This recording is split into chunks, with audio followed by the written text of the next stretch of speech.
Okay. Mm. Hello, everyone. I'm Tenzin, and welcome to today's session for Teaching for Tibetan Americans in Connecticut.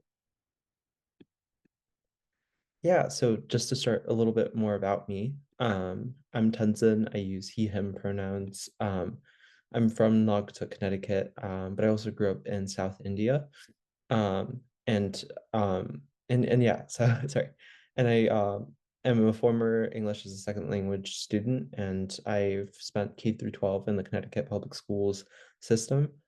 And I'm currently a first generation college student at Yale, where I'm studying migration broadly and public health, but I'm most interested in migration and refugee health and educational equity as well.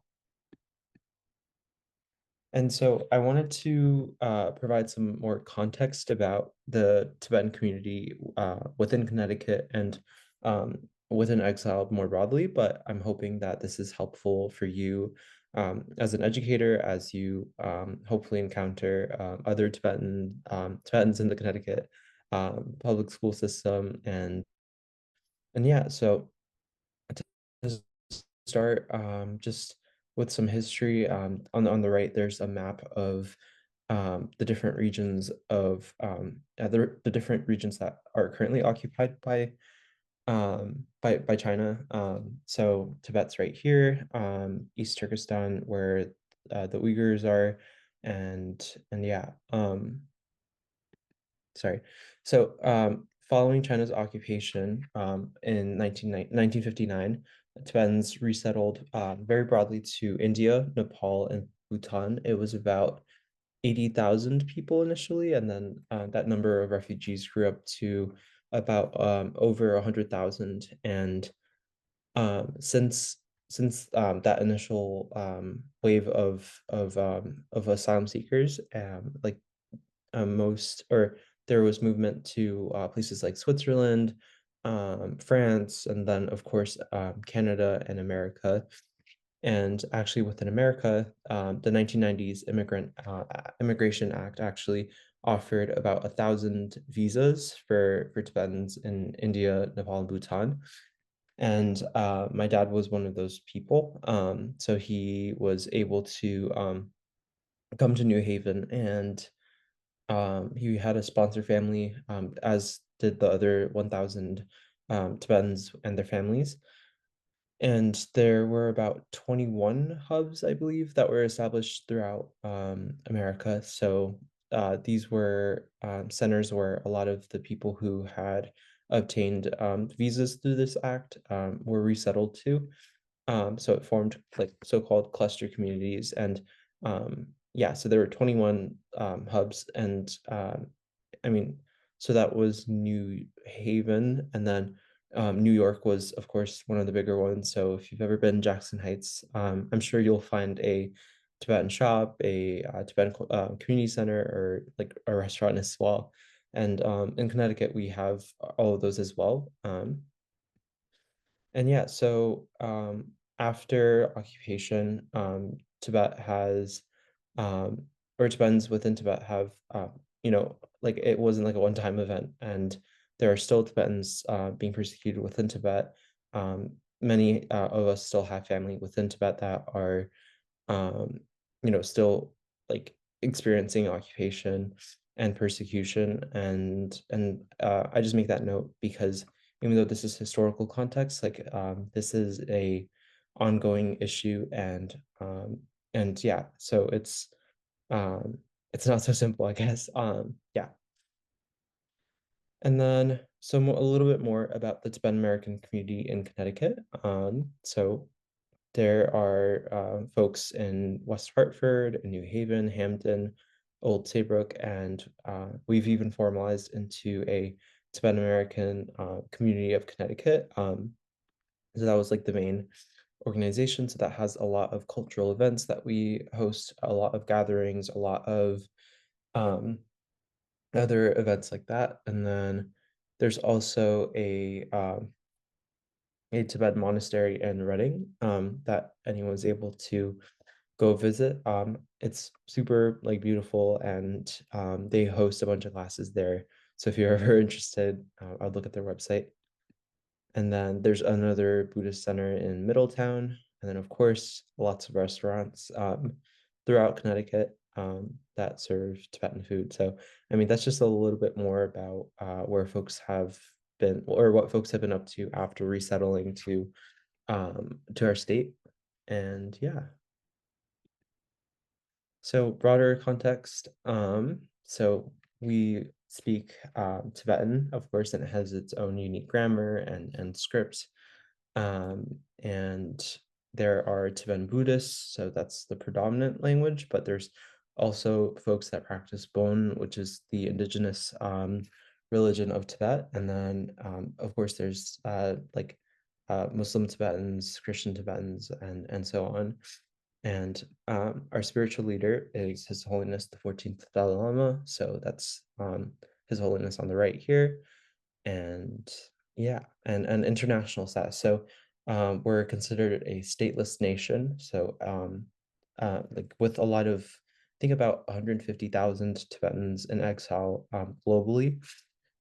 And yeah, and when you're referring to like where folks are like where when we refer to ourselves, like, so we say we're from Tibet as opposed to China, though China insists that Tibet is a part of itself for obvious colonial really or for obvious colonial reasons.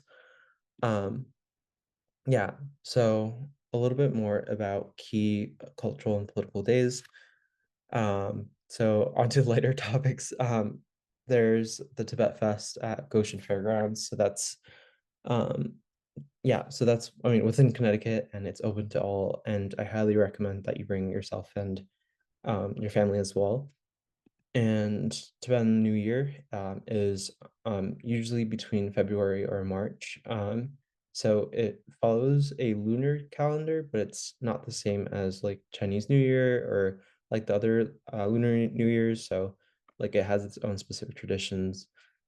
March 10th is the Tibet National Uprising Day. So, though Tibet was occupied in 1959, there were also massive protests, as you can imagine. And the biggest one is from March 10th, 1959. And each year, Tibetans all across the world and across different hubs, like in cities, host a march, and they usually go to the Chinese consulates, for example, the UN, and other like places to get visibility about the issues in Tibet, the issues affecting whether that's persecution within Tibet or cultural genocide, um, providing that bit of information, that bit of advocacy.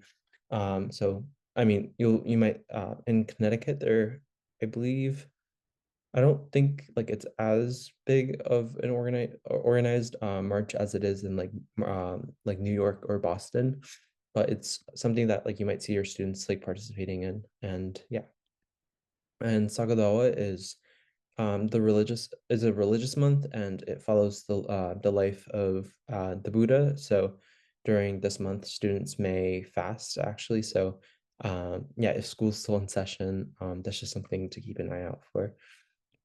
And yeah, so a little bit more about identity. So I've kind of hinted to this like throughout this presentation so far, but of course, these three different categories. So, are we refugees? Are we migrants? Or are we exiles? So, of course, each constructed category has its own meaning, but Tibetans in the diaspora have found exile to be most meaningful. So, it specifically foregrounds the political violence that caused our exile in the first place, and um, in a way that perhaps like being called a migrant or being called or being categorized as a migrant or a refugee does not. And yeah, so it's read differently than these other categories, and it insists on the existence of a Tibet. So you're in exile, like from Tibet, for example, as opposed to anywhere else. And so it insists on both the existence of our culture, our community and the persistence of our community as well. And then in terms of youth and political engagement, so this colorful logo on the side is called Students for Free Tibet, and it was, I believe, organized in the 90s. Let me check. Oh, sorry, it's gonna be later, but yeah, so high school and college students often organize with this group, and they believe in nonviolent direct action, and they operate in a bunch of chapters. So you'll see them across the world. But in the US, there's a bunch from city level ones. So there's the SFT New York, New Jersey, or SFT Boston. But then you'll also see SFT Bay Area, where it's usually high school students. I believe in Connecticut, there are students trying to start an SFT at their local high school. So yeah, so it's nonviolent direct action, but campaigning for Tibetans' fundamental right to political freedom. And they host local marches and advocacy campaigns. Like there was a successful campaign against Thermo Fisher for supporting the Chinese government um, in using its technology to surveil Tibetans within Tibet. So, yeah, it's an opportunity for young leaders to participate in activism as well as to build a network of other young people that are excited about these about organizing around these issues and about thinking globally, um, how to make differences in these issues and bring in local folks in order to achieve those global aims. Yeah, and and so yeah, that I shared that bit of context because you might see a student of yours that is excited to start a chapter at your high school or your school. And yeah, so I guess now moving on to, so I've established sort of like the broader context for the Tibetan community in the US, globally, but and also like what the different cultural hubs look like within Connecticut and what young folks are doing within the US. So a part of it is political organizing, and it's through orgs like SFT. But now I just wanted to share a little bit more about my family's or my personal experience in navigating Connecticut K through 12. Of course, my experience is not going to be representative of everyone, but I wanted to share some, common threads that uh, are a part of our Tibetan identity. And yeah, so I think that first and foremost, there is a tremendous amount of respect for elders and teachers within the community. So, when you're addressing an older person or even a teacher, like Genla is usually the title that you would go for, and it's both respect and to honor, all the knowledge that an older person might have, all as well as a teacher. So yeah.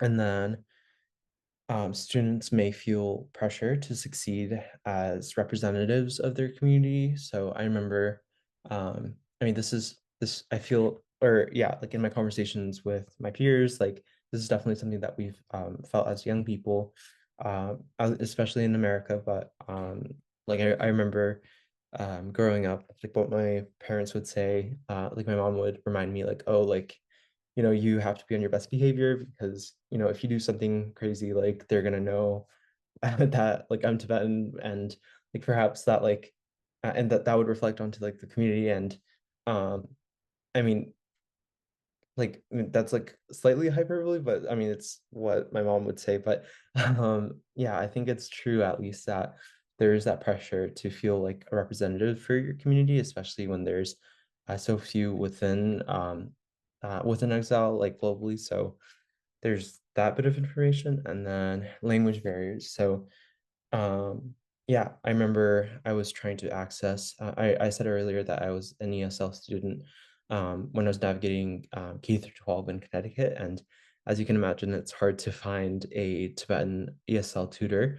So like no fault of like my teachers and all the other administrators that have helped me like in the 2010s. But yeah, so I guess that's just something to keep an eye out for. Although nowadays, like Google Translate is surprisingly really good at being able to translate Tibetan text, which I guess is not as helpful when you're trying to communicate in speech because they haven't gotten that far yet. But yeah, and then as always, it's so necessary to approach your students with cultural humility and openness. So to share a little bit more about myself, so um, of course, there's that language barrier, but there's also, like like idiosyncrasies, or at least the idiosyncrasies that I had. So I was coming to America after growing up, like in a Tibetan refugee settlement, and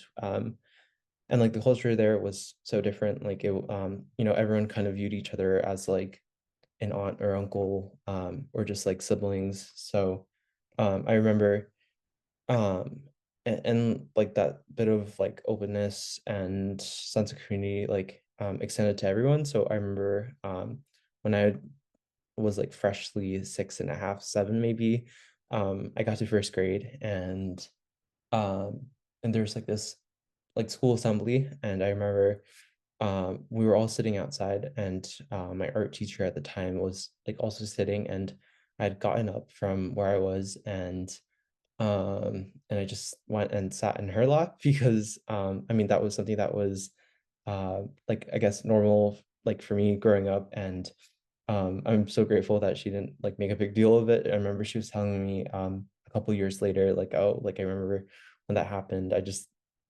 kinda let you." And, yeah, so I don't know, yeah, I just wanted to share that 'cause I think it's always so necessary to have that bit of humility and openness to just how much diversity that we have within Connecticut and diversity of experiences that there are. Yeah. And then moving forward, oh yeah, so mentorship and resources. So um, Rokpa is, so that means help in Tibetan, and so that could be both like the verb, but also like a noun, a person. So a help, like a friend. And so it's a mentorship organization that supports Tibetans navigating or first gen low income high school students accessing college. So this is a Tibetan program, and I highly recommend if you have students that are going to be rising seniors to share this with them. And we pair high school students with like college attending students to talk through the whole process, talk about how to articulate personal narratives, how to think through like our shared Tibetan identity. I know I've had some really meaningful conversations with other younger folks that are trying to think through what it means to be Tibetan, what it means to be in exile, but also what it means to be agents of our culture and to preserve it as well as to create new culture as well. So yeah, if this is just like a very pointed resource, if you have any like students that are interested in pursuing college education, like please pass that along. And then Ngatso Collective. So Ngatso is like sort of like our and or that's what it means in Tibetan. So our collective. They host a lot of community events in New York and New Jersey. So they have a calendar of things. If there's anything that catches your eye, I highly recommend that you visit. And then for mentorship broadly, there's Apex for Youth. So that provides free mentorship for Asian American and Pacific Islander students in America. And it's a New York City-based initiative, but they have virtual and national coverage. Yeah. Um, and then, yeah, I mean, thank you so much for taking the time to listen. I mean, you can, or like, please feel free to actually reach out to me if you have any questions or if you have students that might want to reach out to me. So my email is just like my first and last name, so Tenzin Dhondup. So Tenzin.Dhondup at yale.edu. And I would be so happy to answer any questions, to connect with any students, and yeah. So thank you for taking this time to learn a bit more about the Tibetan community in Connecticut, as well as the Tibetan community in the United States and globally, and all the different aspects there are to teaching for Tibetan Americans in Connecticut. So yeah, thank you for listening, and yeah, please reach out.